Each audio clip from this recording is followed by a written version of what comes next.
Now at 10, this is Fox 61, Connecticut's news station.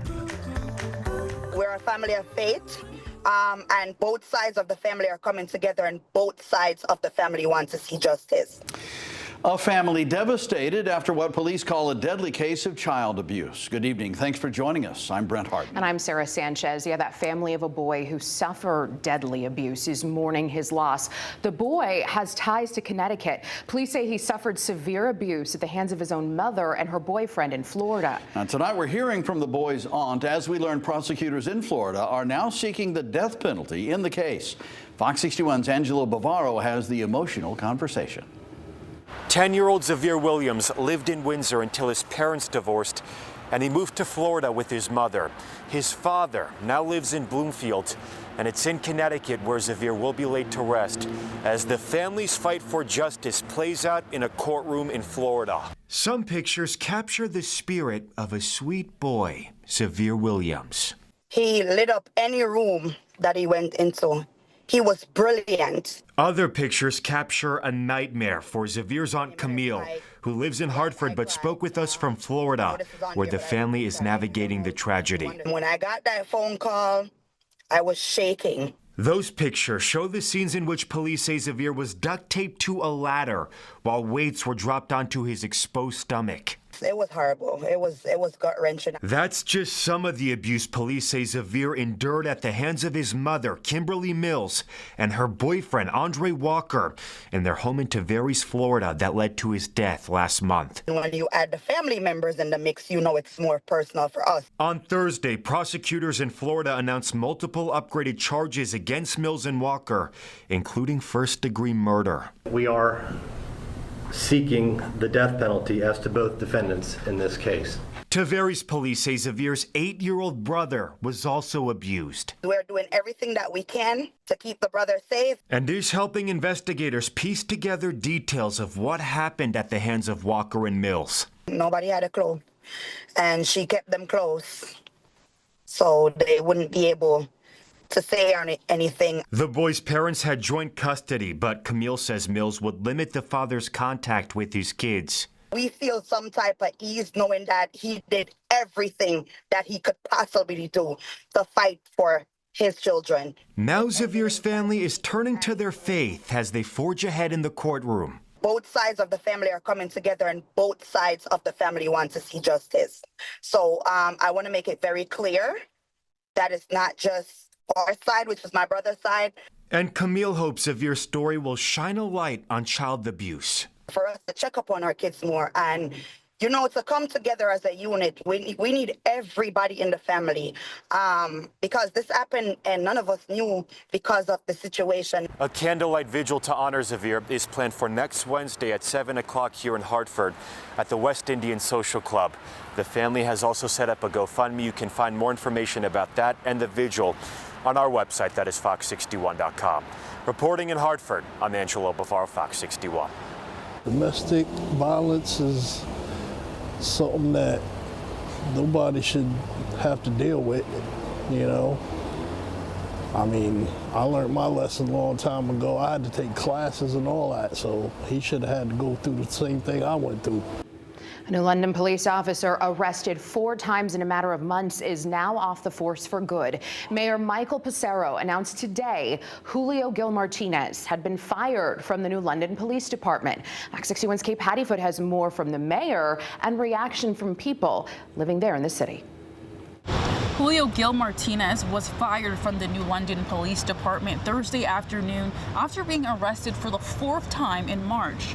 Martinez faces a number of criminal charges, many of which stem from domestic violence-related incidents and violations of protective orders. If he did the crime, he's got to do the time. That's how some people in New London feel when it comes to Julio Gil Martinez being fired from the New London Police Department. The former police officer was first arrested on domestic violence charges in November of 2024, then again in January. He was placed on leave, but last month he was arrested again on 2 different occasions when police say he violated a protective order twice. Domestic violence is something that nobody should have to deal with, you know. I mean, I learned my lesson a long time ago. I had to take classes and all that, so he should have had to go through the same thing I went through. New London Mayor Michael Passero released a statement announcing Jill Martinez's termination from the police force. In his statement, Mayor Passero said, quote, "Unfortunately, these off-duty actions demonstrated an apparent disregard for his oath of office and the standards of conduct expected of police professionals both on and off duty. Both Jason Holmes and Melvin Hooks, who live in New London, feel stronger action should have been taken sooner against him." After the first time, he should have been fired after the first time, because he's breaking the law. Just because he's a police officer don't mean that he's supposed to get off of the crimes he pulled. State judicial system says Gil Martinez is due back in court in June. In New London, Kate Pattyfoot, Fox 61.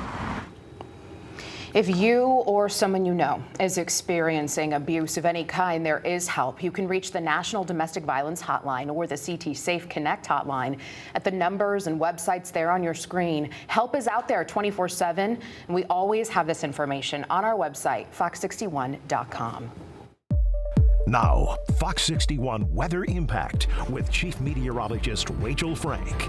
It'll be a wet start to the day tomorrow, but a dry and warm finish. Earlier tonight, we had areas of patchy, dense fog in New Haven, but that fog is moving on out of here. Good visibility, but it is warm. Temperatures near 60 degrees, both Hartford and for the New Haven area right now. There's nothing to show you here on the radar. However, as we head towards daybreak, the radar will fill back in again. I think especially in the southern half of the state, there will be some showers right around daybreak. This is 6, 7 a.m.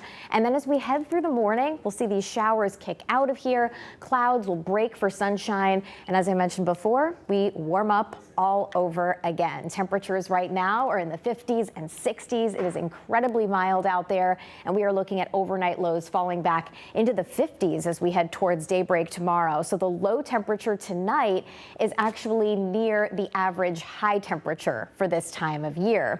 So 50s to start off the day with some early showers. Clouds break for sun, and high temperatures will climb into the lower to even middle 60s. And that's not only true inland, but towards the Connecticut shoreline as well. So it is a great evening to play ball for the Hartford Yard Goats home opener. We'll take a look at that, plus a cooler, wetter weekend forecast coming up. All right, Rachel, thank you. Well, more budget cuts that are happening in Washington, D.C. are impacting Connecticut arts groups and museums now. President Donald Trump's administration is cutting approximately $3 million in aid from the National Endowment for the Humanities. That money would have gone directly to projects and programs here in the state. Now, Senate President pro tempore Martin Looney and State Senate Majority Leader Bob Duff released a joint statement this evening on the matter, saying in part, quote, "There is no aspect of American life that Donald Trump and his Republican administration have left unscathed in their venal desire to give tax breaks to their billionaire buddies. Veterans, health care, education, home heating assistance for seniors, and now arts groups and museums have all fallen victim to his knife."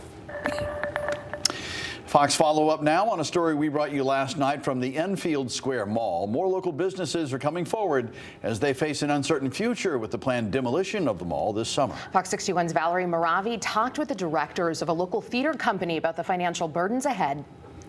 Yeah, well, since Wednesday night, I've heard back from several businesses within the Enfield Square Mall. Among them was the Dionysus Theater Company. Now, the company directors tell me they will continue to run their shows until the very end. And for all of us to be forgotten here and also cast aside with rumors hurting everybody's business here that are still operating, it does affect their ability to continue to do business here, right? Technical Director and Business Manager Philip Godek says the Dionysus Theater Company acknowledged the potential changes the mall could face when they signed a 3-year contract with a 30-day close back in August of 2024. But he says they didn't expect it to happen so soon. I don't think at that time that we were really under the impression that they would look to demolish the whole building, maybe repurpose it, maybe take some of it out, that type of thing. But there were no plans in the works. So we did have that, understanding coming in. And Artistic Director Gabby Mendelson says one of the many challenges they face is the financial burden after investing thousands of dollars towards the business, aiming to bring intimate and high-quality productions to the community. We had to invest over $20,000 to get our certificate of occupancy. Now we're less than a year and faced with the prospect of having to move, and there's no way to get any of that money back. And another challenge, she says, is the lack of financial support for these local businesses due to the multi-million-dollar redevelopment project that's expected to begin this summer. There's money given from a community investment fund to a multi-million-dollar business to help them take care of what they need to do to demolish the mall. And yet there wasn't any consideration for the small businesses here, really family-owned. And despite the financial burden, they say the show must go on. We don't have the capital to pay thousands of dollars for rental space.